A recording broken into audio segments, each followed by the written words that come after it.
அன்புமிக்க சகோதரிகளே சகோதரர்களே உங்கள் அனைவருக்கும் வணக்கம். தொடுதிரை மடிக்கணினி மற்றும் இணையதளம் வாயிலாக போட்டி தேர்வுகளுக்கு தயாராக வந்திருக்கும் உங்கள் ஒவ்வொருவரையும் அன்போடு வரவேற்கிறேன். எல்லாருக்குமே என்னுடைய காலை வணக்கங்கள். My dear brothers and sisters, சூப்பருங்க. So AV clear ஆகுதுங்களா? ஸோ இன்னைக்கு கிளாஸஸ்க்கு ஹரிணி, நிஷா, ஹரிஷ், அஜய் எல்லாரும் வந்திருக்கிறோம். எல்லோருக்கும் என்னுடைய காலை வணக்கங்கள். ஓகேங்க, அருமை. ஸோ ஏவி கிளியரா இருக்கா? போன கிளாஸஸ் நம்ம பார்த்ததுலேருந்து ஏதாவது சந்தேகங்கள் இருக்கா? ஐயா இது அது எது அப்படின்னு போன கிளாஸஸ் நம்ம பார்த்ததுலேருந்து ஏதாவது டவுட்ஸ்? No doubts. சரிங்க சார், அருமை. ஸோ இப்போ ஜென்ரல் தமிழ் தான் நம்ம ஸ்டார்ட் ஃப்ரம் ஜீரோ செஷனில் ஆரம்பிச்சிருக்கோம், அப்படி தானேங்க? ஆமாம். ஸோ இதற்கு முன்னாடி ஜென்ரல் தமிழில் பார்ட் ஏல இருக்கக்கூடிய 21 டாப்பிக்கில் 14 டாபிக்ஸ் முடிச்சிட்டோம். ஸோ ரிமைனிங் இருக்கக்கூடிய டாபிக்ஸ் எல்லாம் நம்ம பார்க்க போகிறோம். இதை பார்த்துட்டோம்னா பார்ட் ஏ கம்ப்ளீட்டாக முடிஞ்சிடும். அதை முடிஞ்சதுக்கப்புறம் நம்ம டெஸ்ட் போட்டுக்கலாம், தாராளமாக டெஸ்ட் போட்டுக்கலாம். அப்போ சிலபஸ் ஓரியன்டாக தான் நம்ம பார்த்துக்கிட்டு இருக்கிறோம். சரிங்களா? ஓகேங்க. ஸோ இன்றைய பதிவில் நம்ம தொடங்கலாம் அப்படின்னு நினைக்கிறேன்.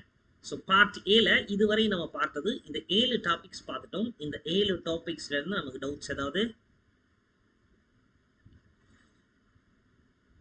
இருக்கா? ஸோ அதுக்கு இந்த 7 டாபிக்ஸும் நம்ம பார்த்துட்டோம். சரிங்களா? அடுத்து நம்ம என்ன பண்ணுறோம்னா இந்த 14 டாபிக்ஸ் முடிச்சிட்டோம் இல்லையா? இந்த பதிவில் இந்த மீதம் இருக்கக்கூடிய 7 டாபிக்ஸ் பார்க்க போகிறோம். இதெல்லாம் மொத்தமாக பார்த்துட்டு அதுக்கப்புறம் பிவைக்யூ எடுத்து பிவைக்யூ பேஸ் பண்ணி நம்ம டெஸ்ட் போட்டு பார்க்கணும். ஸோ இது போக சிலபஸ்ல எல்லாம் வெளியே ஒரு சில ஷீட்ஸ் கேட்டுருப்பாங்க இல்லையா? அதெல்லாம் என்ன அப்படிங்கிறதையும் நம்ம பார்க்கலாங்களா? ஓகேங்க, அருமை. ஸோ இன்றைய பதிவை நாம் இனிமே தொடரலாம் அப்படின்னு நினைக்கிறேன். இலக்கண குறிப்பிடுதல் இதை கடைசி பார்ப்போம். சரிங்களா? இலக்கண குறிப்பிடுதல் கடைசி நம்ம பார்ப்போம். சரிங்களா? ஓகேங்க. எஸ் தமிழ் ஹரிஷ் சார், தமிழுக்கு நோட்ஸ் சென்ட் பண்றேன்னு சொன்னீங்களே சார், ரிட்டன் நோட்ஸ். ஆமா, எழுதி தான் எடுக்கிறேன். எழுதி தானே எடுக்கிறேன். எஸ். ஸோ எழுதி எடுத்து அப்படியே உங்களுக்கு நான் அனுப்பிச்சிடுறேன். இது போக பாடங்கள் எடுக்கிறதே ரிட்டன் நோட்ஸ் எல்லாம் கொடுக்குறேன், மைண்ட் மேப்ஸா. சரிங்களா? ஓகே, அதை நம்ம டிஸ்கஸ் பண்ணிட்டு நான் மைண்ட் மேப்ல நான் எழுதி வச்சுக்கிறது புரியாது, நீட்டா தான் எழுதிட்டேன், ஹிண்டா எழுதிருக்கும். சப்போஸ் ஒரு கிளாஸை பார்த்துட்டு அதுக்கப்புறம் நீங்க ரிவிஷன் பண்ணப்போ யூஸ்ஃபுல்லா இருக்கும்.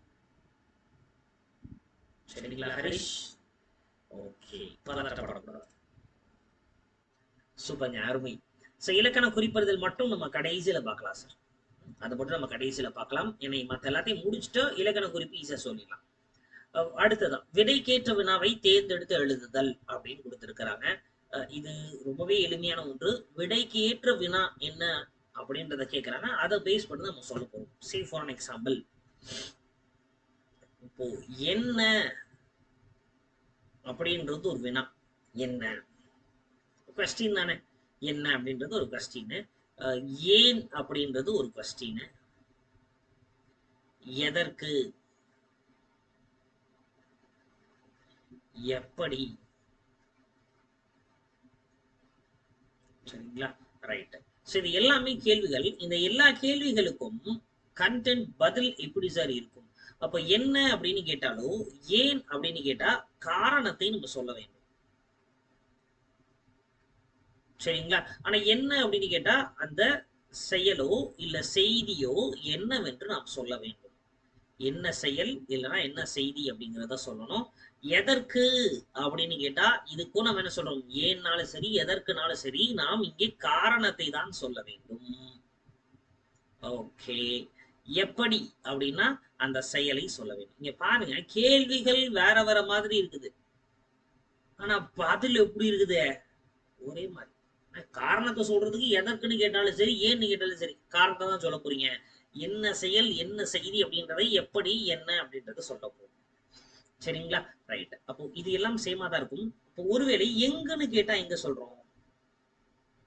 எங்கு அப்படி கேட்டா அங்க என்ன பதிலாக இருக்க வேண்டும்? இடம்தான் பதிலாக இருக்க வேண்டும். இடம்தான் பதிலாக இருக்க வேண்டும். எங்கு அப்படின்னு கேட்டா ஏதோ ஒரு இடத்தை தான் பதிலா சொல்லும். எங்கப்பா அப்படின்னு கேட்டா. சரிங்களா? எஸ். எப்போது அப்படின்னு கேட்டா எப்பொழுது அப்படின்னு கேட்டா அதற்கு பதிலாக என்ன இருக்க வேண்டும்? காலம் தான் இருக்க வேண்டும். சரிங்களா? சோ காலம், நீங்க சொல்ற மாதிரி நேரம் எப்படி இருக்கணும், இவ்வளவுதாங்க. சப்போ இதுதான், இதை பேஸ் பண்ண கொஸ்டின்ஸ் கேட்பாங்க. இப்ப எடுத்துக்காட்ட ஒரு கேள்வி கொடுக்கவா?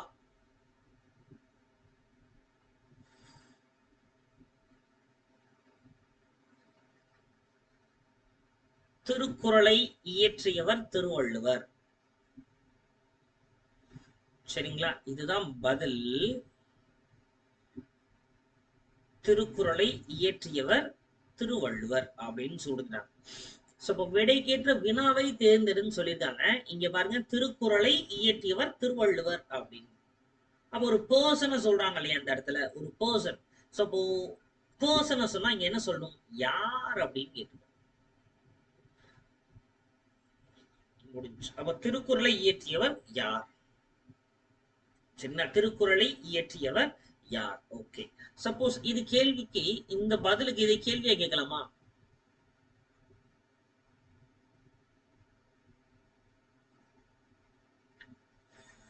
திருவள்ளுவர் இயற்றியது என்ன?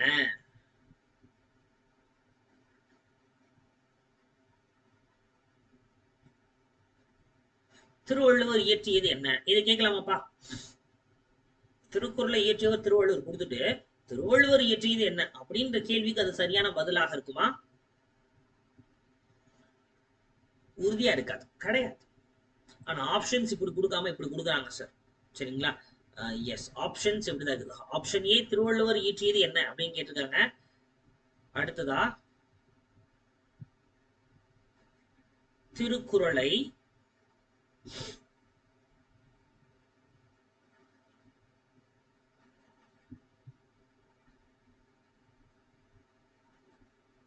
எங்கு இயற்றினார் அப்படின்னு ஒண்ணு கேக்குறாங்க.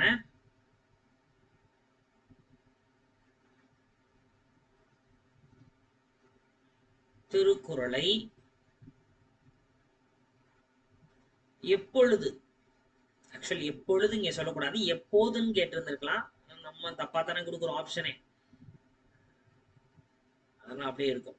திருக்குறளை எப்பொழுது இயற்றினார்?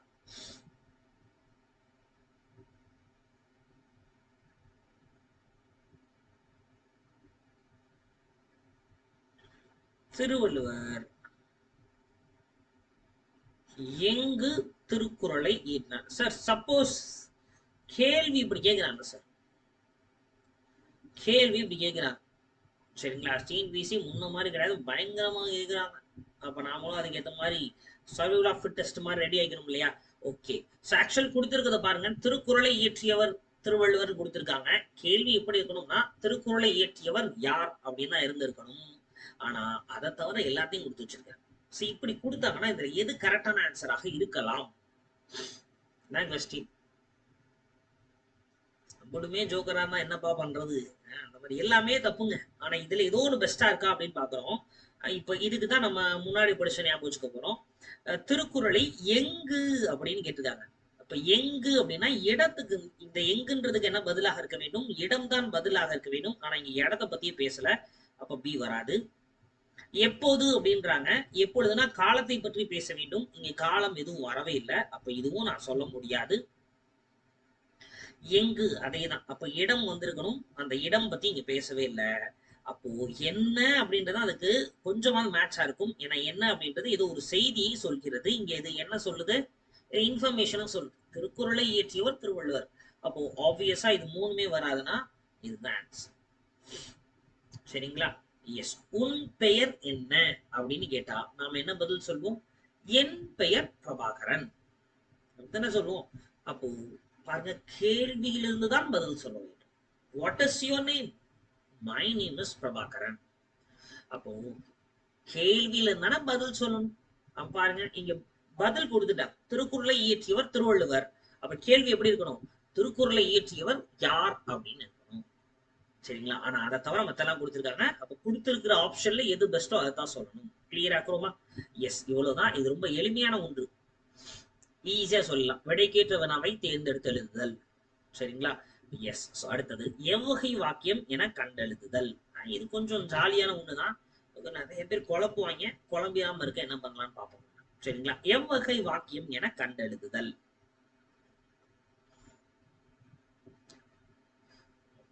17வது டாபிக்.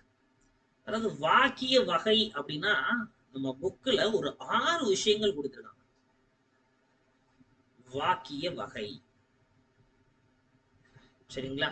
வாக்கிய வகை அப்படின்னு ஒரு 6 விஷயத்தை கொடுத்திருக்காங்க. என்னென்ன கொடுத்திருக்காங்க பாப்போமா? முதல்ல அவங்க கொடுத்தது என்ன? செய்தி வாக்கியம். சரிங்களா? அடுத்தது கட்டளை வாக்கியம், கட்டளை போடுறது. சரிங்களா? அடுத்து உணர்ச்சி வாக்கியம், உணர்ச்சியா சொல்லக்கூடியது. சரிங்களா? அடுத்து வினா வாக்கியம், கொஸ்டின் கேட்கிற மாதிரி. சரிங்களா? எஸ், வினா வாக்கியம் கொஸ்டின் கேட்கிற மாதிரி இருக்கக்கூடியதை வினா வாக்கியம் அப்படின்னு சொல்றோம். சரிங்களா?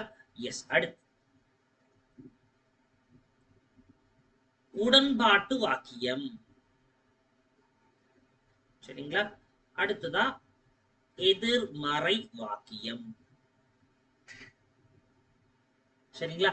எதிர்மறை வாக்கியம். ஓகேங்க. சோ இதுல நமக்கு என்னெல்லாம் தெரிய வேண்டி இருக்கின்றது அப்படின்னா, இந்த 4 விஷயங்கள் முக்கியம். இந்த 4 தான் அவங்க புக்ல சொல்லிருக்கூடிய வாக்கிய வகை. 2 இடத்துல கொடுத்துருக்காங்க. அதுல 2 இடத்துலயுமே காமனா இந்த 4 தான் இருக்குது. பேர்லயே நம்ம லீட் எடுப்போம். செய்தி வாக்கியம்னா ஏதோ ஒரு செய்தியை நமக்கு சொல்றதா செய்தி வாக்கியம் அப்படின்னு சொல்றோம் இல்லைங்களா? ஒரு செய்தியை உணர்த்தும் வாக்கியம் செய்தி வாக்கியம்.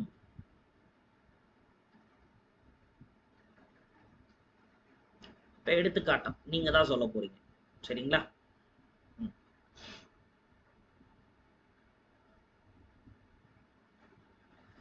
காலை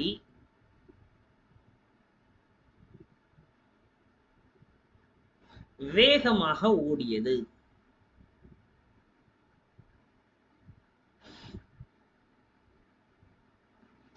காலை வேகமாக ஓடியது. சரிங்களா?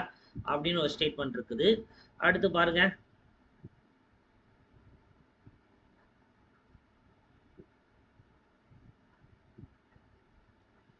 திருக்குறளை படி, திருக்குறளை படி அப்படின்றாங்க. சரி,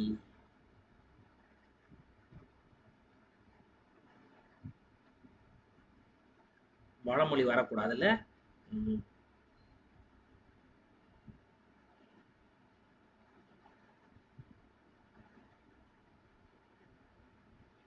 வாழ்க அரசே அப்படின்றாங்க.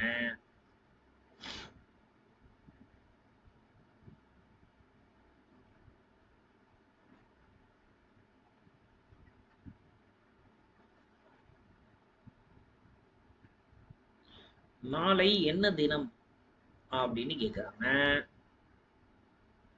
சரிங்களா? ஓகே, இது எல்லாமே நம்ம எக்ஸாம்பிளோட பார்த்தா புரிஞ்சிடும் நமக்கு. ஓகே, முதல்ல இந்த நாளை பார்த்துருவோமே. இது நாளை பார்த்துட்டு மற்ற 2க்கு போவோம். காலை வேகமாக ஓடியது. இது என்னப்பா? இது ஒரு இன்ஃபர்மேஷன் சொல்ற மாதிரி இருக்கா? காலை வேகமாக ஓடியது. அப்ப இது செய்தி தொடர் அப்படின்னு சொல்றோம். செய்தி தொடர் இல்லைன்னா செய்தி வாக்கியம் அப்படின்னு சொல்றோம்.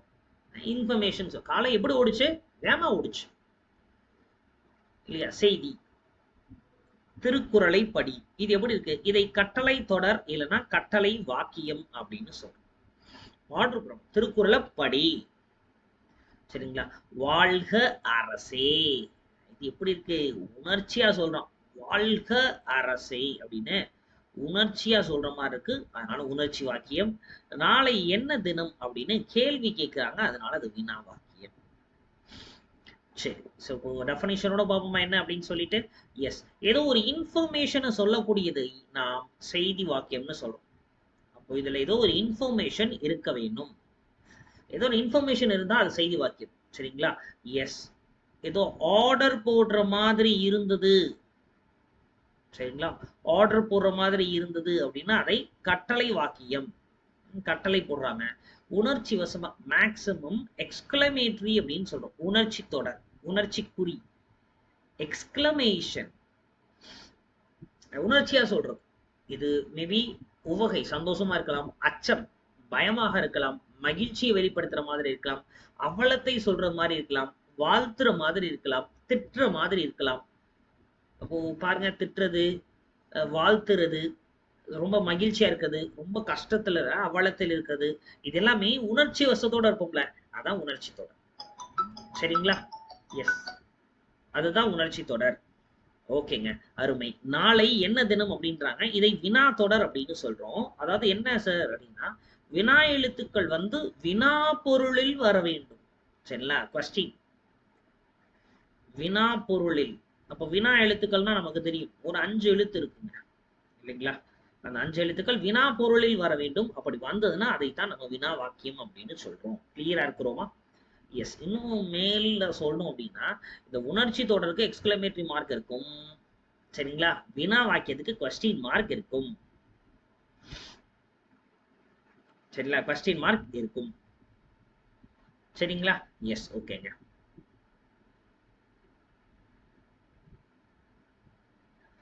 ஓகே, சோ அடுத்ததா இங்க பாருங்க.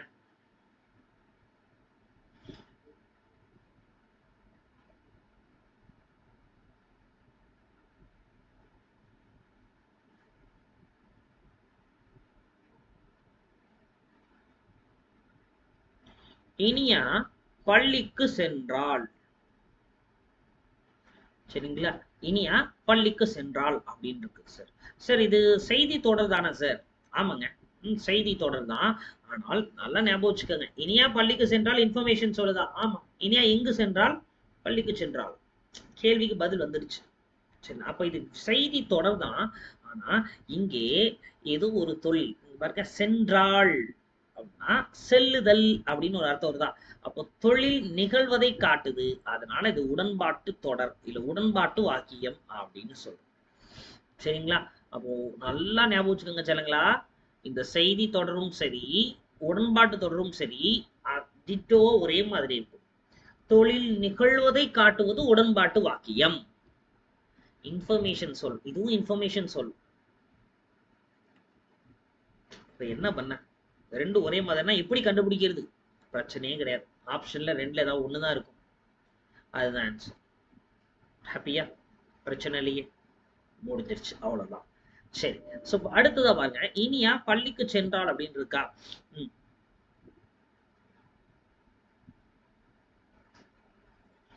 கபிலன்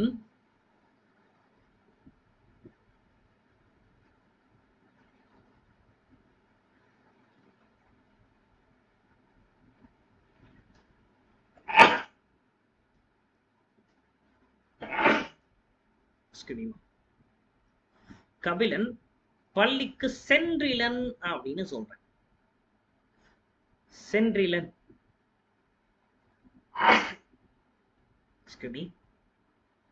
ஓகே, அப்போ இங்க பாருங்க, சென்றால்னா தொழில் நிகழ்வதை காட்டுகிறது. ஆனா இங்க சென்றிலன், அப்ப தொழில் நிகழாமையை காட்டுகிறது. சரிங்களா? எஸ், அப்ப தொழில் நிகழாததை காட்டுவதை நம்ம எப்படி சொல்றோம்? எதிர்மறை அப்படின்னு சொல்றோம்.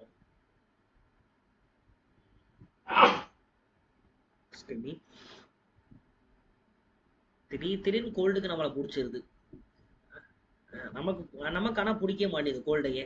ஆனா அவனுக்கு மட்டும் நம்மளை பிடிச்சிருது. திரும்ப திரும்ப வந்துடுறேன் நம்மள்டையே. ஓகேங்க, அருமை. சோ இப்ப பாருங்க, இந்த உடன்பாட்டு தொடரும் சரி, செய்தி தொடரும் சரி, சேம் தாங்க, ஒண்ணுதான். சரிங்களா? ரைட், எந்த வித மாற்று கருத்துமே கிடையாது, ரெண்டுமே ஒன்றுதான். ஓகே, அருமை. சோ இப்ப இந்த 6 பேஸ் பண்ணி தான் நம்ம கொஸ்டின் கேட்பாங்க.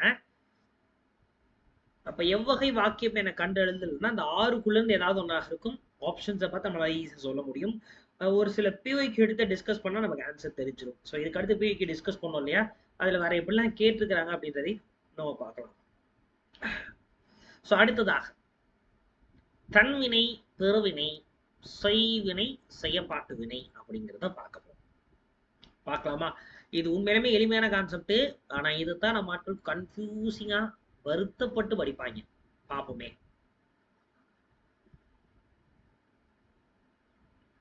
பேர்லயே லீட் எடுக்கணும் சார். சரிங்களா? சோ முதல்ல என்ன சொல்றாங்க, தன் வினை அப்படின்னு சொல்றாங்க. இங்க பிற வினை அப்படின்னு சொல்றாங்க. தன் வினை, பிற வினை அப்படின்னு சொல்றாங்க. சரிங்களா? எஸ், ஓகேங்க. அப்போ தன் வினை அப்படின்னா என்னங்க? தன் அப்படின்னா தன்னா தான், நாம. வினைனா செயல். சரிங்களா? ஸோ வினைனா செயல், தன்னா தான். அப்போ செய்கிறவன் அவன் செய்யக்கூடிய செயலை தான் தன்வினை அப்படின்னு சொல்றோம். பிறவினை அப்படின்னா அதை வினைனா செயல். அந்த செயலை யாரு செய்வா? பிறர். யாரும் வேற ஒருத்தர் செய்வா. சரிங்களா? பிறர்னா மற்றவர். சரிங்களா? மற்றவர் செய்யக்கூடிய செயலை நாம் பிறவினைன்னு சொல்றோம். தான் செய்யக்கூடிய செயலை நாம் தன்வினை அப்படின்னு சொல்றோம். டிஃபரன்ஸ் புரியுதா? தன்வினைக்கும் பிறவினைக்கும் டிஃபரன்ஸ் புரியுதுங்களா? எஸ், ஓகேங்க. சப்போ தன்வினை அப்படின்னா தானே ஒரு செயலை செய்வது, பிறவினைனா மற்றவன் ஒரு செயலை செய்வது. சரிங்களா? ஓகேங்க, அருமை. ஸோ இப்போ ஒன் பை ஒன்னா நம்ம பார்க்க போறோம்.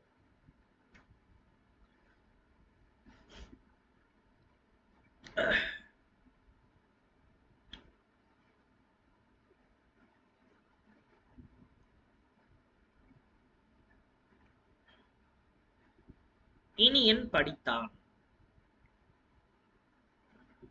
சரிங்களா? இனியன் படித்தான். இனியன் படிச்சானா? ஆனா அதே நேரத்துல இனியா என்ன பண்ணிருக்கா?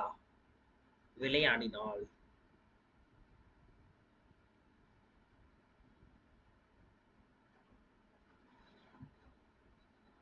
இனியன் படிச்சுட்டு இருக்கா, இனியா விளையாண்டு இருக்காப்பா. அப்போ இங்க பாருங்க, இனியன் படித்தான் அப்படின்னு வந்துருச்சு. அப்ப இங்க படிச்சவன் யாரு? இனியன். கரெக்ட் தானங்க? ஆமா, படித்தான். இங்க என்ன செயல்? வினைனா செயல்னு பாத்தீங்கல்ல, என்ன செயல் இருக்கு? படித்தல் அப்படின்ற செயல். படிக்கிறான். படிச்சது யாரு? இனியன். அப்போ இனியன் தான் படிக்கிறான். அப்போ இந்த செயலை செய்தவன் இனியன். அப்ப இதை தன்வினை அப்படின்னு சொல்றோம். சரிங்களா? இனியா விளையாடினால். அப்போ இது என்னையா விளையாடினால் அப்படின்னா, விளையாடுறது யாரு? இனியா. அப்ப இனியா விளையாடினால் அப்படின்றதும் தன்வினை தான். சரிங்களா? இனியா விளையாடினால் அப்படின்றது கூட தன்வினை தான். சரிங்களா? ஓகேங்க, ரைட். ஸோ இப்போ பிறவினை அப்படிங்கிறத பார்க்க போறோம். பிறவினை இங்க என்ன சார்? அதே தான் இங்க எப்படி மாறுகிறது அப்படின்னா, இனியன் படிப்பித்தான் அப்படின்றான். இனியன் படிப்பித்தான் அப்படின்றான். சரிங்களா? எஸ். இனியா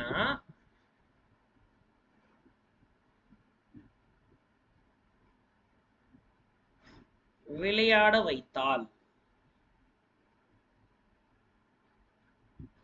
ஓகே. சோ இங்க அப்படியே பாக்குறோம். படிப்பித்தான் அப்படின்னு என்ன அர்த்தம்? படிப்பித்தான்னா இவன் படிக்கல, வேற யாரையோ படிக்க வச்சிருக்கான். சரிங்களா? எஸ். அப்ப இங்க செயல் செய்யறவன் யாரு? படிப்பித்தான்னா வேற ஸ்டூடெண்ட்ஸ், படிச்சவங்க. ஆனா அதை செய்ய படிக்க வச்சது கிளியர் ஆக்குறோமா? அப்போ இங்க ஒரு செயலை செய்பவன் அப்படின்றவன் வேற எவனும் ஒருத்தன், ஆனா செய்ய வச்சது யாரு? சரிங்களா? அம்பு அதுதான், ஆனா அம்பை எய்தினவன் யாரு? வேற ஒருத்தன், பிறன். அதேதான். அப்ப இனியா அவ விளையாடலைங்க, ஆனா அவ யாரையோ விளையாட வச்சிருக்கான். அப்ப குழந்தைகளா இருக்கும் போல. சரி, அப்ப குழந்தைகளை இனியா விளையாட வச்சிருக்கிறா. செய்தி பிறவினை அப்படின்னு சொல்றோம். இப்ப தன்வினை பிறவினை ஈஸியா நம்மளால சொல்லிட முடியும். சிம்பிளா தன்வினை எப்படி சார் ஞாபகம் வச்சுக்க முடியும்? ஏதாவது சொல்லுங்களேன் அப்படின்னா, இப்படி ஞாபகம் வச்சுக்கலாம். சரிங்களா? எப்படி இருக்கும்? சென்றான். சரிங்களா? சோ படித்தான் இல்ல படித்தாள் அப்படின்னு அந்த ஒரு நபரையே குறிக்கும். அவன் தானே செய்யறான். அப்ப சென்றான், படித்தான், படித்தாள், விளையாடினாள், சிரித்தாள், சென்றா, வந்தாள் அப்படின்னு சொல்லிட்டு அதே மாதிரி இருக்கும். ஆனா பிறவினா செய்ய வைத்தான், செய்வித்தான், படிப்பித்தான், அந்த மாதிரி இருக்கும். மற்ற யாரோ ஒரு நபர் செய்யக்கூடியது. இப்ப இது ரெண்டு நமக்கு பிரச்சனையே இருக்காது.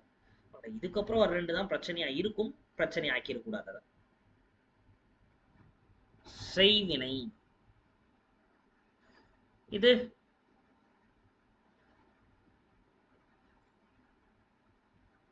செயற்பாட்டு வினை.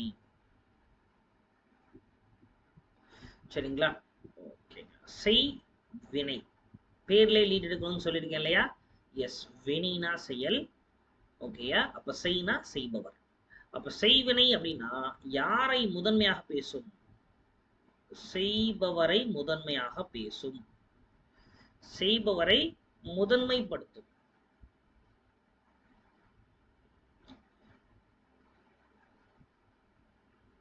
சரிங்களா? ஏன்னா செய் வினை, வினைனா செயல். அப்போ வினையை செய்பவரை முதன்மைப்படுத்துறது செய்வினை. அப்ப செய்யப்பாட்டு வினைன்றாங்க. அப்போ வினை அந்த செயல், செய்யப்பாடுனா செய்யப்படும் பொருள். சரிங்களா? அப்போ பாருங்க, செய்யப்பாடுனா செய்யப்படும் பொருளை முதன்மைப்படுத்துவது செய்யப்பாட்டு வினை. டிஃபரன்ஸ் இருக்கா? செய்பவரை முதன்மைப்படுத்தினா அது செய்வினைங்க, செய்யப்படும் பொருளை முதன்மைப்படுத்தினால் அது செய்யப்பாட்டு வினை. டிஃபரன்ஸ் இருக்கா? எஸ். ஓகே. இப்போ சே ஃபார் எக்ஸாம்பிள் இப்படி வச்சுக்கோமே, பாரதியார்.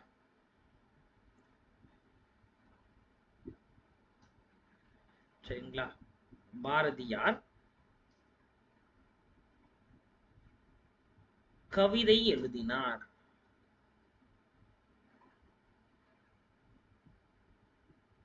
சரிங்களா? சோ பாரதியார் கவிதை எழுதினார். ஓகே. அப்போ இங்க முதல்ல என்ன வந்திருக்கு பாருங்க, ஏன்னா செய்பவரை முதன்மைப்படுத்தணும்னா முதல்ல செய்பவர் தான் வந்திருக்கணும். இங்க கவிதை எழுதினார், கவிதை எழுதினது யாரு? அத கவிதையை செஞ்சவர் யாரு? பாரதியாரு. இப்போ செய்பவர் முதல்ல வந்திருக்கிறாரா? ஷுவரா? நம்பலாமா? எஸ். அப்போ பாரதியார் கவிதை எழுதினார் அப்படின்னா இங்க செய்பவர் தான் முதல்ல வந்திருக்கிறார், அது செய்வினை. அதே இது இங்க எழுதுறப்ப எப்படி எழுதுவாங்க சார் அப்படின்னா, கவிதை பாரதியால் எழுதப்பட்டது அப்படின்னு சொல்லிடுறாங்கப்பா. கவிதை பாரதியால் எழுதப்பட்டது. இங்க பாருங்க, முதல்ல என்ன வந்திருக்கு? கவிதைன்னு வந்திருக்கு. அப்போ இது செய்யப்படும் பொருள் தானே கவிதை. அப்ப கவிதை தான் முதல்ல வந்திருக்கு. அப்ப கவிதை பாரதியாரால் எழுதப்பட்டது அப்படின்னா அது செய்யப்பாட்டு வினை. கிளியரா இருக்கிறோமா? புரியுதுங்களா? ரைட்டுங்க. சோ இப்போ இன்னொரு எக்ஸாம்பிள் பார்ப்போமே.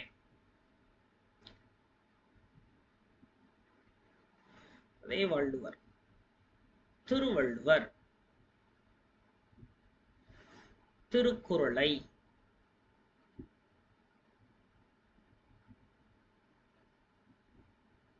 இயற்றினார்.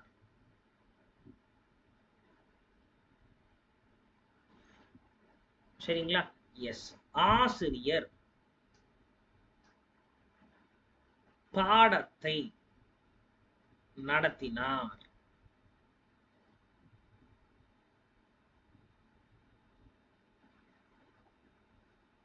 சரிங்களா? ரைட். ஆசிரியர் பாடத்தை நடத்தினார். ஓகேங்க. சோ இப்போ இதே நீங்க பாருங்க, அப்ப திருவள்ளுவர் திருக்குறளை இயற்றினார் அப்படின்னாச்சு. இங்க எப்படி எழுதணும் அப்படின்னா, திருக்குறள் திருக்குறள் திருவள்ளுவரால் இயற்றப்பட்டது. சரிங்களா? ரெண்டு கண்டிஷன் நம்ம பார்த்துக்கணும். ரெண்டு கண்டிஷனை நம்ம பார்த்துக்கணும். என்னன்னு பார்க்க போறோம். ஓகே. அடுத்து இதை எப்படி சொல்லலாம்? பாடம் பாடம் ஆசிரியரால் நடத்தப்பட்டது. சரிங்களா? ரெண்டு விஷயங்கள் இங்க பாருங்க, நடத்தப்பட்டது. அப்போ முதல்ல திருவள்ளுவர் திருக்குறளை இயற்றினார். இங்க செய்பவர் திருவள்ளுவர், அவர் தான் முதல்ல சொல்லியிருக்காங்க இல்லைங்களா? எஸ். அப்போ செய்பவர் முதல்ல வந்துட்டாருன்னா அது செய்வினை. இன்னொன்று, இந்த ஐ அப்படின்ற வேற்றுமை உருவு வந்திருக்கும். சரிங்களா? சோ ஐ வந்திருக்கா? அப்போ செய்பவர் முதல்ல வந்திருக்கணும். ஐன்ற வேற்றுமை உறுப்பு வெளிப்படையாவோ மறைந்தோ கூட வந்திருக்கலாம். இங்க பாரதி கவிதையை எழுதினார் இருக்கு, இங்க ஐ வந்து மறைந்து வந்திருக்கு. இரண்டாம் வேற்றுமை உருவான ஐ மறைஞ்சு வந்திருக்கு. அப்படின்னாலும் அது செய்வினை தான். சரிங்களா? ஆனா பெரும்பாலும் இரண்டாம் வேற்றுமை உருவான இந்த ஐ வெளிப்படையா வந்துரும். சோ அடுத்து பாருங்க, ஆசிரியர் பாடத்தை நடத்தினார். ஐ வந்துருச்சா? ஓகே, ஐ வந்துருச்சு. அப்ப அது செய்வினை தான். கன்ஃபார்ம் பண்றதுக்கு முதல்ல என்ன இருக்குன்னு பாக்குறோம். செய்பவர் தான் முதல்ல இருக்கார், செய்வினை முடிஞ்சிருச்சு. இந்த பக்கம் வர முடியும். திருக்குறள் திருவள்ளுவரால் இயற்றப்பட்டது. அப்ப முதல்ல என்ன இருக்கு? செய்யப்படும் பொருள். திருவள்ளுவர் செஞ்ச பொருள் தான் திருக்குறள். அதான் முதல்ல இருக்கு. அப்ப முதல்ல அது இருந்தாலே செய்யப்பட்ட வினை. இன்னொரு கண்டிஷன் என்ன? இந்த ஆள் அப்படின்றது வந்திருக்கு. சரிங்களா? அங்க 2ஆம் வேற்றுமை உருபு, இங்க 3ஆம் வேற்றுமை உருபு வந்திருக்கு. சோ அப்போ இங்க பாருங்க, பாடம் ஆசிரியரால். ஓகேங்க, 3ஆம் வேற்றுமை உருபு ஆள் வந்துருச்சு. இங்க முதல்ல வந்திருக்கிறது செய்யப்படும் பொருள். அப்ப அது செய்யப்பாட்டு வினை. சரிங்களா? எஸ். நமக்கு தன்வினை பிறவினை இது ரெண்டையும் பார்க்கிறப்ப பிரச்சனை இருக்காது. தன்வினை தான் ஒரு செயலை செய்வதால் அது தன்வினை. பிறவினைனா மற்றவர் அந்த செயலை செய்ய வைக்கிறாங்க, அதனால அது பிறவினை. நானே செஞ்சா அது தன்வினைங்க, மத்த யாரோ என்னை செய்ய வச்சாங்கன்னா அது பிறவினை, முடிஞ்சிருச்சு. ஆனா அதே இது இங்க வாங்க, செய்வினைனா செய்பவரை முதல்ல பேசுச்சுன்னா அது செய்வினை. 2ஆம் வேற்றுமை உருவான ஐ வெளிப்படையாகவும் மறைந்தும் வரலாம். செய்யப்பாட்டு வினைனா அந்த பொருள் தான் முதல்ல வந்துருக்கு. செய்யப்படும் பொருளை முதன்மையாக இருந்தால் அது செய்யப்பாட்டு வினை. ஆள் அப்படின்ற வேற்றுமை உருவு இங்கே வெளிப்படையா வந்துடும். சரிங்களா? தனித்தனியா பாக்குறப்ப ஈஸியா இருக்கு சார். மொத்தமா அது 4ஐயுமே சேர்த்து பாக்குறேன். குறிப்பா ஒரு 2 பேர் நம்ம கன்ஃபியூஸ் ஆவாங்க. சரிங்களா? யார் அந்த 2 பேர்? ஒருத்தன் தன்வினை.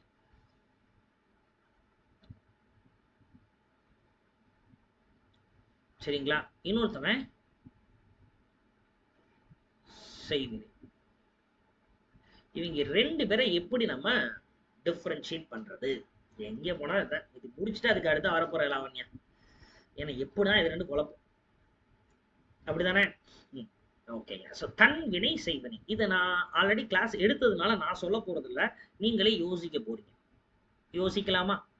தன் வினை அப்படின்னா என்னன்னு பார்த்தோம். இங்க வினை செய்பவர் யாரு? தான். அவன் தான் செய்யறான். கரெக்டா? அவன் தானே செய்யறான். அப்ப தன் வினைனா தான் ஒரு வினையை செய்வதுதான் தன்வினை. தான் செய்வது அதான் தன்வினை. செய்வினைனா நான் செய்யணும்னு அவசியம் இல்ல, தேர்ட் பர்சன் 3ஆம் நபர் படர்கை எவனாலும் செய்யலாம். அப்ப செய்வினை அப்படின்னா நான் தான் செய்யணும் இல்ல, செய்பவர் யாரோ ஒருத்தர் 3ஆம் நபர். சரிங்களா? சோ படர்கை அப்படின்னு சொல்றோம் இல்லையா, தேர்ட் பர்சன். அந்த தேர்ட் பர்சனா இருக்கக்கூடியது செய்வினை. கிளியரா லாவண்யா? ஓகேங்க. அப்போ தன் வினை அப்படின்னா தான் செய்வது. இப்ப நீங்க தான் சொல்லணும், நான் செய்யறது எனக்காகவா மற்றவங்களுக்காகவா? நான் செய்வதில் யாருக்கு லாபம்? ஓகே, நான் செய்யறது எனக்கு தான் லாபம் இல்லைங்களா? ஆமா. அப்ப தான்னா நீங்கெல்லாம் உங்களுக்கு தான். இப்போ படித்தேன் அப்படின்னா யாருக்கு லாபம்? எனக்கு தான் லாபம். சரிங்களா? எஸ். அப்போ இங்க பாருங்க, இங்க பயன் அப்படின்னு பயன் அடைபவர் யார்?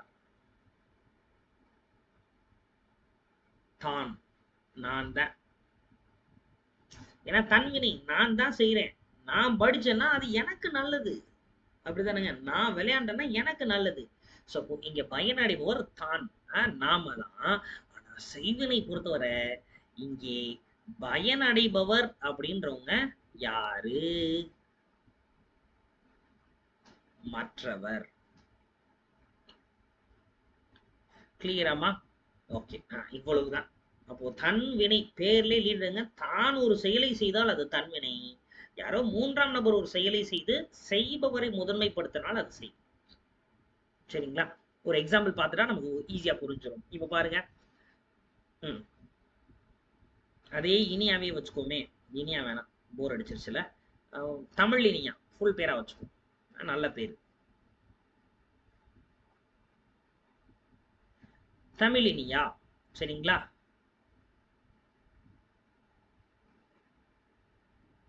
கற்றால்.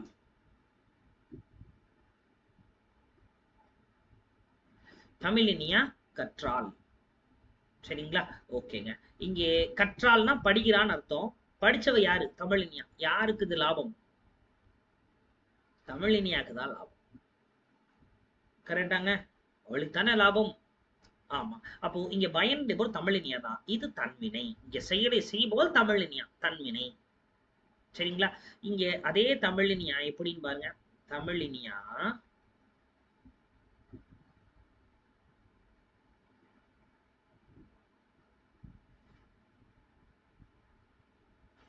கவிதையை இயற்றினால். சரிங்களா? இங்க பாருங்க. அப்போ இங்க செய்பவர் யாருங்க? தமிழினியா தான் செய்பவர். செய்யப்படும் பொருள் கவிதை. இங்க தமிழினியா கவிதையை இயற்றினாள்ன்றாங்க. இந்த தமிழினியா யாருக்கா கவிதை எழுதியிருக்க போறா? ஒண்ணு அவங்க அப்பா அம்மாக்காக எழுதியிருப்பா இல்லைங்களா? இல்ல அவளுக்கு பிடிச்ச யாருக்காவது எழுதியிருக்க போறா. அவ்வளவுதானேங்க. ஆமா. அப்போ இதுல பயனடைபவர் யாரு? கண்டிப்பா தமிழினியா கிடையாது. தமிழினியா யார நினைச்சு கவிதை எழுதியிருக்காளோ அது மத்தவங்கள் தான் பயனடைய போறாங்க. கரெக்ட் தானங்க? யாரோ ஒருத்தருக்காக தானே எழுதியிருக்கா. அப்ப இங்க பயனடைபவர் மற்றவர். சரிங்களா? S, clear ஆக்குறோமாமா? ஷுவரா?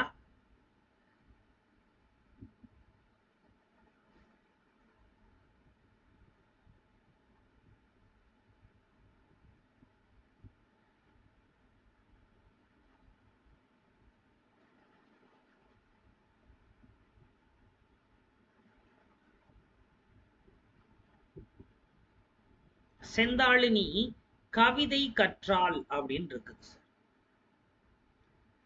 செந்தாளினி கவிதை கற்றாள். சார் இது செய்வினைன்னு சொல்லலாமா தன்வினைன்னு சொல்லலாமா? ஏன்னா இங்க பாருங்க, இதுவும் செய்பவர் தான் முதன்மைப்படுத்துது. செய்வினைன்னு சொல்லலாமா தன்வினைன்னு சொல்லலாமா? செந்தாளினி கவிதை கற்றாள். ஏன் தன்வினை? நம்ம கணக்குப்படி இப்ப உங்களுக்கு புரியுற மாதிரி சொல்லணும்னா செந்தாளினி கவிதையை கற்றாள்னே சொல்றனே. கேள்வி புரியுதா சொல்லுங்களா? கன்ஃபியூஸ் ஆயிடக்கூடாது. இங்க பாருங்க, செந்தாளினி இது நல்ல பேர்.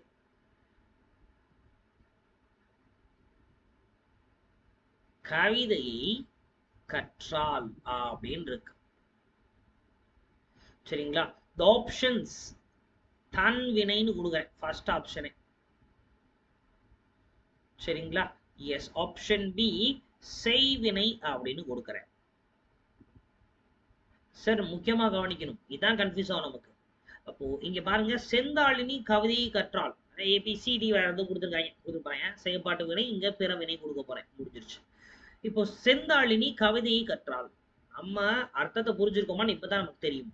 கவிதையை ஐ வந்துருச்சு. யார முதன்மைப்படுத்துகிறது? செந்தாளினியை முதன்மைப்படுத்துது. அப்ப கவிதையை செய்தவள் செந்தாளினி, செய்பவர் அவர் தானே, அவளை முதன்மைப்படுத்துது. சோ இதுக்கு செய்வினை ஆன்சர் சார்? எஸ், செய்வினை தான் ஆன்சர். எப்ப அப்படின்னா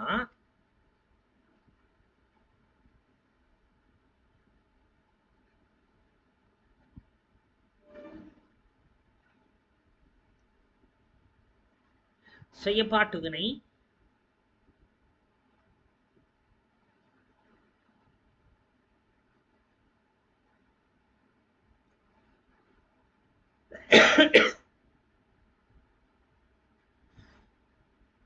சார் இப்படி கொஸ்டின் கேட்டாங்க, நல்லா ஞாபகம் வச்சுக்கோங்க சொல்லுங்களா?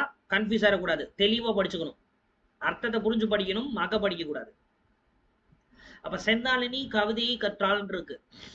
இங்க செய்பவரை முதன்மைப்படுத்தி இருக்கு, அப்படிதானங்க? செந்தாளினி தான் செய்பவர், கவிதையை ஐ வந்துருச்சு. இது செய்வினையா? எஸ், இதுக்கு ஆன்சர் செய்வினை தான். இப்போ ஆப்ஷன்ஸ் எப்படி கொடுக்குறாங்க சார் அப்படின்னா,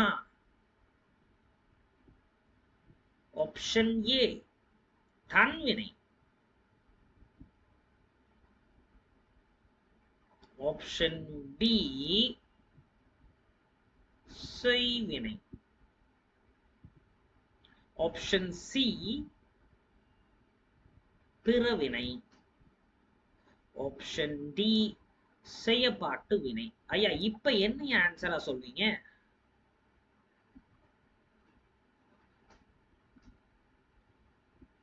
ஹரிஷே சூப்பர். டி, அருமை. இதுக்குதான் மண்டபம்ல கொண்டைய கழட்டி வச்சுட்டு கிளாஸுக்கு வாங்கடா அப்படின்றது. கும்மிடுவேன். நல்லா பாருங்க, தன்வினை செய்வினை ரெண்டுக்கு டிஃபரன்ஸ் என்னையா படிச்சோம் நம்ம? தன்வினைனா என்ன, செய்வினைனா என்ன? தான் செய்வது தன்வினை. அப்ப இங்க செய்பவர் அவங்களே செய்யறாங்க, இதுல பயனடைபவர் யாரு? தான், அவதான். சரிங்களா?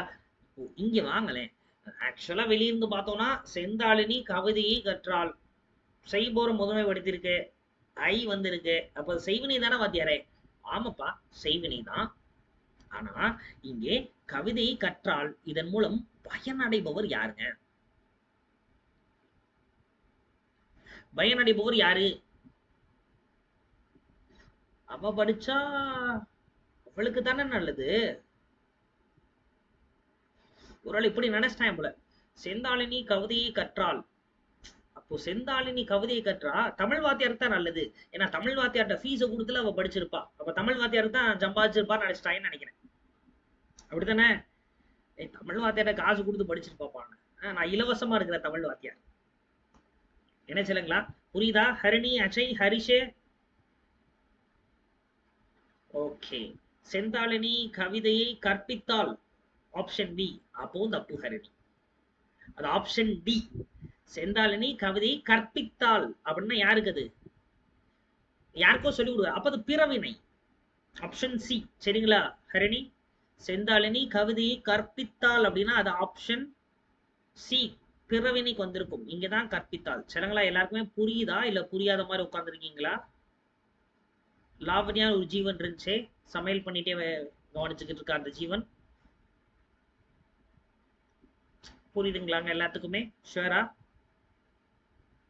சரி இப்ப செந்தாளினி கவிதையை கற்றால் பார்த்தோன்னு சந்தோஷம் தான் நமக்கு அப்பாடி செய்வினைடா அப்படின்னு ஆனா தன்வினை இல்லாத வரை அது செய்வினை தான் தன்வினை வந்துருச்சுன்னா நம்ம யோசிக்கிறோம் இதுல பயனடைபவர் யாரு பயனடைபவர் செந்தாளினி அப்போ இது தன்வினை அவ தான் செய்யறா அப்ப அவளுக்கு தான் பயனடைது அப்ப அது செய்வினை வராது தன்வினை வரும் கிளியர் ஆக்குறோமாமா ஷுவரா ஆப்ஷன்ஸை பார்த்துக்குங்க சரிங்களா ஓகேங்க ஹரணி சார் நீங்க டீச் பண்றப்பெல்லாம் புரியுது ஆனா எக்ஸாம்பிள்ஸ் பார்த்தா கன்ஃபியூஸ் ஆயிருது அப்படின்றீங்க ஒன்றும் பிரச்சனை இல்லை அதுக்கு தான் நம்ம பார்ட்டியை முடிச்சோன்னா டெஸ்ட்டும் போட்டு பார்ப்போம் அப்போ பிஒய்க்கு எடுத்து டெஸ்ட் போட்டோம் அப்படின்னா கரெக்டா இருக்கும் சரிங்களா ஓகேங்க எஸ் அஜய் சூப்பரான கொஸ்டின் அஜய் கேட்டிருக்காங்க இல்லையா சார் செந்தாளினி கவிதையை கற்றால் அப்படின்னு இருக்கிறதுக்கு பதிலா கவிதையை இயற்றினாள் அப்படின்னு கேட்டா என்ன ஆன்சர் இப்ப சொல்லுங்க செந்தாளினி கவிதையை இயற்றினாள் எழுதியிருக்கா அதனால யாருக்கு போச்சணும் அது மத்தவங்களுக்கு தான் போச்சோம் சரிங்களா பாருங்க உஷாரா இருந்துக்கணும் செந்தாளினி கவிதையை கற்றாள் அப்படின்னா அது தன்வினைங்க செந்தாளினி கவிதையை இயற்றினாள் அப்படின்னா அது செய்வினை சரிங்களா அதே செந்தாளினி கவிதையை கற்பித்தாள் அப்படின்னா பிறவினை எழுதி போடவா அப்படி எழுதிட்டா புரிஞ்சிரும்னு நினைக்கிறேன்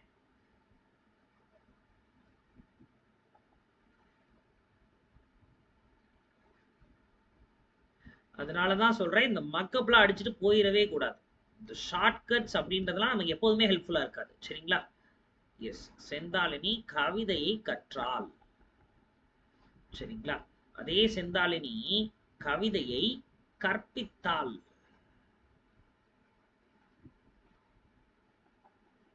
சரிங்களா அதே செந்தாளினி கவிதையை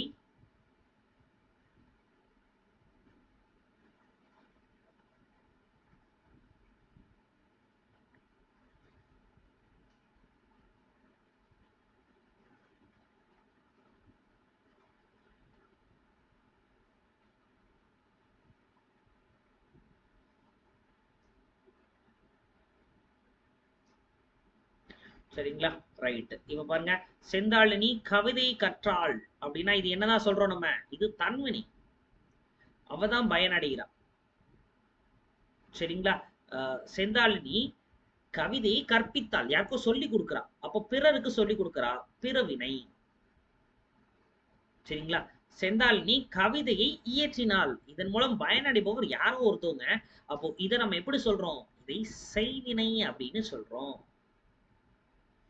சரிங்களா எஸ் கவிதை செந்தாளினியால் இயற்றப்பட்டது அப்படின்றாங்க இதை செயப்பாட்டு வினை அப்படின்னு சொல்றோம் கிளியர் ஆக்குறோமாமா சரிங்களா முடிஞ்சிருச்சா இந்த டாபிக் புரியுதா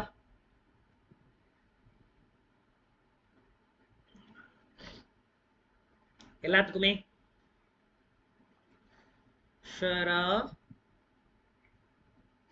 ஓகேங்க அருமை. அஜய், லாவண்யா, ஐயா இருங்கய்யா, இப்பதான் சிக்கன் வெந்துகிட்டு இருக்கு, ஒழுங்கா வேகலைன்னா வீட்டுக்காரர் வேற திட்டுவாரு அப்படின்னு. ஓகே, ஆன்லைன் கிளாஸ்ல ஒரு நல்லது நமக்கு இல்லையா, அப்படியே நம்ம செல்ஃப்ல வச்சு ப்ளூடூத் ஏர்போட மாட்டிக்கிட்டே சமைக்கலாம் நம்ம பாட்டுக்கு.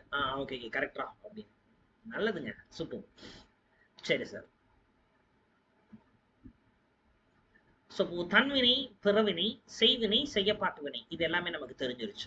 ஸோ அடுத்து ஊமையால் விளக்கப்பெறும் பொருத்தமான பொருளை தேர்ந்தெடுத்து எழுதுதல். இது உண்மையிலுமே ஈஸியானது, எளிமையா நம்ம சொல்ல முடியும். புக்ல ஒரு 7ஓ 8ஓ இருக்குது, அது 8 போக நான் ஒரு எக்ஸ்ட்ரா ஒரு 15 கொடுத்துருக்கேன், அதை மீறி எதுவும் வராத அளவுக்கு. பாப்போமா என்னன்னு. தாமரை இலை நீர் போல, அப்ப தாமரை இலையில தண்ணி ஒட்டாது, அப்ப ஒட்டியும் ஒட்டாமலும். மலைமுகம் காணா பயிர் போல, அப்ப மழையே பெய்யலன்னா பயிர் என்ன ஆயிரும், வாடி போயிடும், அப்ப அது வாட்டத்தை குறிக்குது. கண்ணினை காக்கும் இமை போல, அப்ப கண்ணை காக்குற இமை மாதிரி பாதுகாப்பு.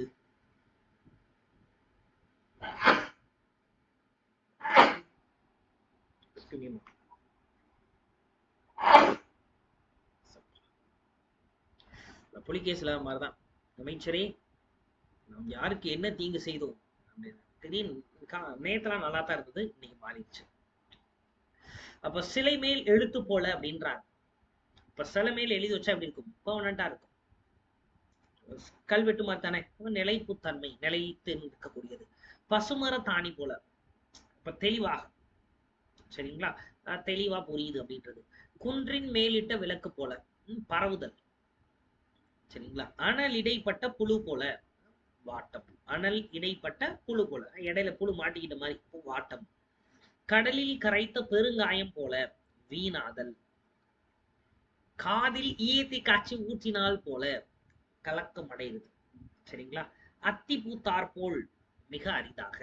சோ இதுல இந்த பசுமர தாணி போல, குன்றின் மேலிட்ட விளக்கு போல, கடலில் கரைத்த பெருங்காயம் போல, அத்தி பூத்தார் போல, இதனால இதுவரை நமக்கு கேட்டிருக்கிறாங்க. சோ அடுத்து கம்பி நீட்டல், சொல்லிட்டு போகாம சொல்லிக் கொள்ளாமல் செல்வது. குட்டிச்சுவர், பயன் இல்லாமல் இருப்பது. கொட்டி அளத்தல், மிகுதியாக பேசுவது. கொடிகட்டி பறத்தல், தனி புகழோடு விளங்குவது, சரிங்களா. வாழையடி வாழையாய், பரம்பரை பரம்பரையாய், சரிங்களா. சோ இதுதான் நமக்கு இதுவரை கேட்டிருக்கிறாங்க. இது போக மடை திறந்த வெள்ளம் போல, இது பல தடவை ரிப்பீட் ஆகிட்டு இருக்காங்க. மிகுதியாக, இல்லைங்களா, மடை திறந்த வெள்ளம் போல.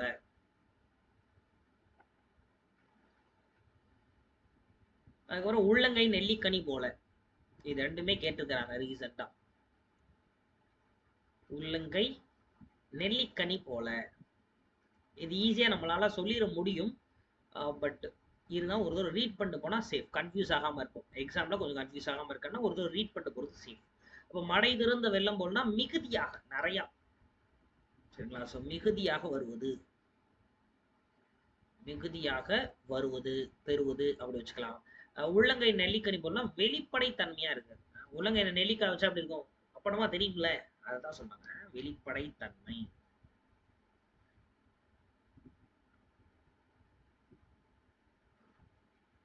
சரிங்களா. எஸ், ஓகேங்க. சோ இதுதான். அப்போ ஊமையால் விளக்கப்பெறும் பொருத்தமான பொருளை தேர்ந்தெடுத்து எழுதலும் முடிஞ்சிருச்சு. அடுத்து எதுகை, மோனை, இயைபு, இவற்றில் ஏதேனும் ஒன்றை தேர்ந்தெடுத்தல் அப்படின்றாங்க. இதுல இயைபு இதுவரை பெருசா கேட்டதுல, இதுதான், அதையும் நம்ம பார்த்துருவோம். எதுகை மோனை கேட்டிருக்கிறாங்க. சோ அதை பார்த்துட்டோம்னா சூப்பரா முடிஞ்சிருச்சு.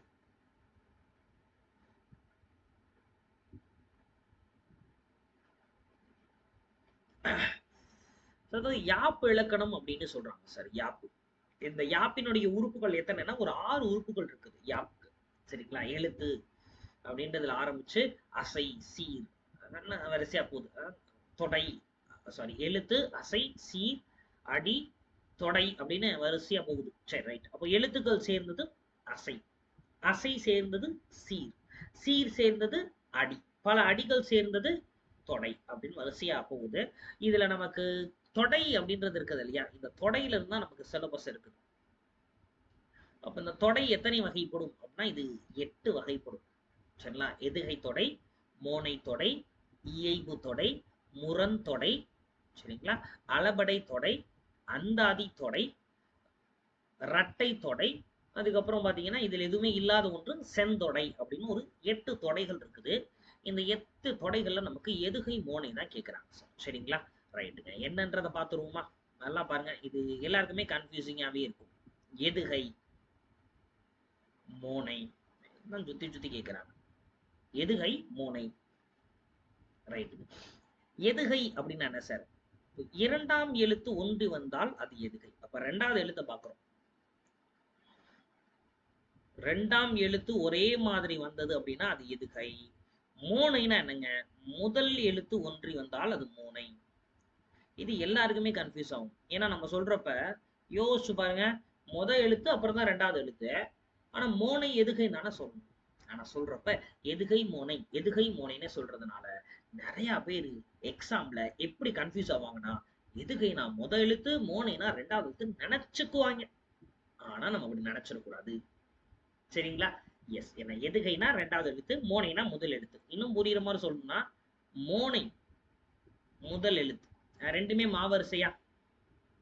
ரெண்டுமே மாவரிசை தானே. ஞாபகம் வச்சுக்கோங்க. எதுகை ரெண்டாவது எழுத்து. சரிங்களா? ரைட்டு. ரெண்டுமே உயிர் எழுத்து.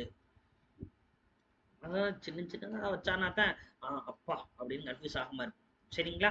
ரைட். இந்த எதுகை மோனை எத்தனை வகைப்படும்? ஃபர்ஸ்ட் எதுகையில இருந்து ஆரம்பிப்போமா? ஏன்னா அவங்க இதைத்தான் கேட்கிறாங்க. எதுகை எத்தனை வகைப்படும் அப்படின்னா, எதுகை மொத்தமா 2 வகை. 2 தான். சரிங்களா? எப்படி சார் பிரிக்கிறாங்க? அடி எதுகை அப்படின்னு பிரிக்கிறாங்க, சீர் எதுகை அப்படின்னு பிரிக்கிறாங்க. சரிங்களா? அடி எதுகை, சீர் எதுகை அப்படின்னு பிரிக்கிறாங்க. சரிங்களா? ரைட்டுங்க. சோ இதுல அடி எதுகை அப்படின்னா என்ன சார்? சார் அடிகள் ஒவ்வொரு அடியிலையுமே ரெண்டாவது எழுத்து ஒரே மாதிரி வந்தது அப்படின்னா அது அடி எதுகை. எக்ஸாம்பிள் பார்த்தா புரிஞ்சிடும். பொறுமையா மட்டும். சீரெதுகை அப்படின்னா, அப்ப சீர்னா ஒவ்வொரு வேர்ட்ஸ், ஒவ்வொரு வார்த்தைகள் ஸ்பேஸ் விட்டு ஸ்பேஸ் விட்டு எழுதுறோம்ல, அதான் சீர். அப்படி இந்த சீர்கள் தோறும் இருக்கக்கூடியதை தான் சீரெதுகைன்னு சொல்றோம். இது மட்டும் ஒரு 7 வெரைட்டியா இருக்கு. 7 வெரைட்டியா இருக்குது. என்னென்னு பார்ப்போமா? இதை இணை அப்படின்னு சொல்றாங்க. இணை எதுகை, பொழிப்பு, பொழிப்பு எதுகை. சரிங்களா? ஒரு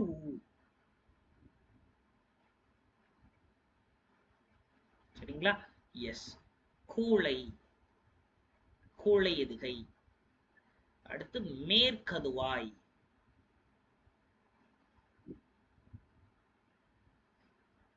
கீழ்கதுவாய்,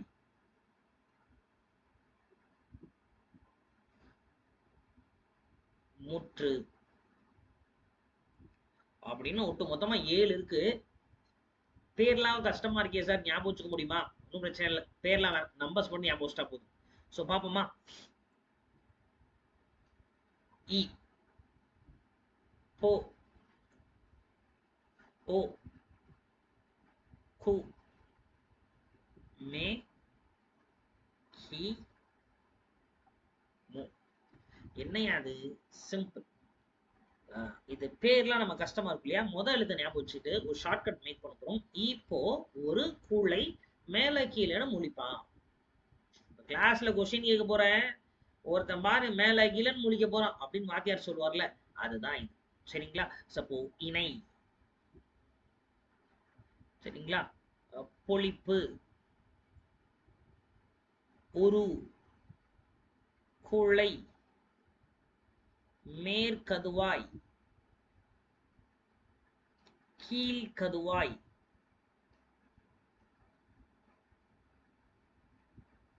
முற்று. சரிங்களா? ரைட். ஸோ அவ்வளோதான். இதுதான் நம்ம நம்பர்ஸ் போட்டு பார்க்க போறோம். நம்ம நம்பர்ஸ் போட்டா ஈஸியா சொல்லிடலாம். இந்த நியூமரிக்கல் வேல்யூஸை மட்டும் மறந்துடவே கூடாது. ஈஸியா நான் சொல்றேன் அப்படின்னு பாருங்க. ஸோ எல்லாத்துக்குமே என்ன பண்ணுங்க, 1 காமனானது. ஸோ எல்லாத்துக்குமே 1 போட்டுங்க. முதல் சி எல்லாத்துக்குமே காமன்.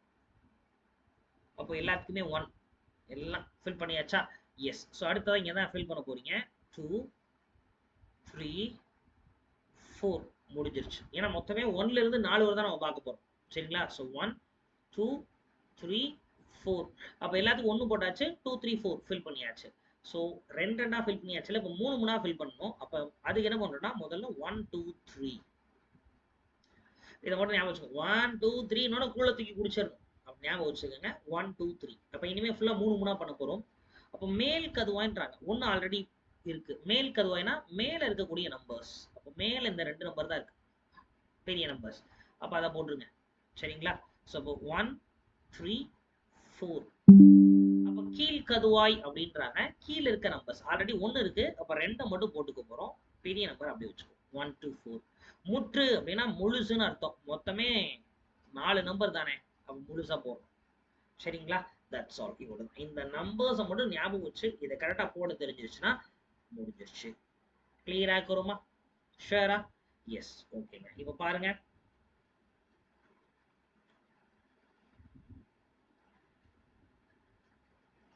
நமக்கு தெரிஞ்ச குரலே கொடுக்கறனே. செல்வத்துள் செல்வம், செவி செல்வம்,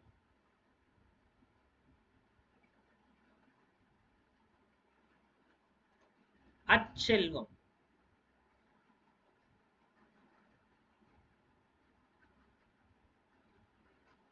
செல்வத்துள் எல்லாம் தலை.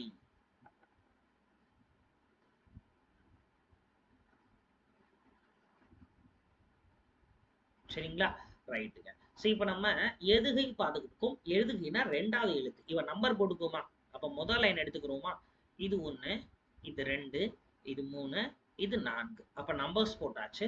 இப்ப ரெண்டாவது எழுத்து ஒரே மாதிரி இருக்கான்னு பார்க்கணும். அப்படிதானே? ரெண்டாவது எழுத்து பார்க்கிறோம். அப்போ இங்க ரெண்டாவது எழுத்து இல் வந்திருக்கு. அட இங்கேயும் இல் வந்திருக்கு. இங்க ரெண்டாவது எழுத்து வரல, இங்கேயும் ரெண்டாவது எழுத்து வரல. ஓகே. சப்போ இங்க இந்த ரெண்டுமே இங்க ரெண்டாவது எழுத்து ஒரே மாதிரி இருக்கு. அப்போ 1, 2 அப்படிங்க வாங்க. 1, 2னா அப்ப இணை. இங்க நம்ம என்ன பண்ணிருக்கோம், ரெண்டாவது எழுத்து ஒரே மாதிரி இருக்கான்னு பார்த்திருக்கோம். அப்போ இதுல என்ன இருக்குது அப்படின்னா இணை எதுகை இருக்கு. சரிங்களா? ரைட். ஸோ இப்போ 2 கேட்டகரி பார்த்தோம்ல. அப்போ முதல் லைனை பார்த்தாச்சு. அப்போ ரெண்டாவது லைனை பார்க்குறோம். இங்கேயும் இல் இருக்குங்க. சரிங்களா? ஸோ அப்போ முதல் லைனோட முதல் சீட்ல ரெண்டாவது எழுத்தும், ரெண்டாவது லைன்ல இருக்கக்கூடிய ரெண்டாவது எழுத்தும் ஒரே மாதிரி இருக்கு. ஸோ அப்படி இருந்ததுன்னா அப்ப இதை அடி எதுகை அப்படின்னு சொல்றோம். சரிங்களா? எஸ். எதுகைன்னா என்னன்னு எனக்கு தெரிஞ்சிருச்சு. இப்ப நான் மோனை இருக்கான்னு செக் பண்ண போறேன். மோனைனா என்ன?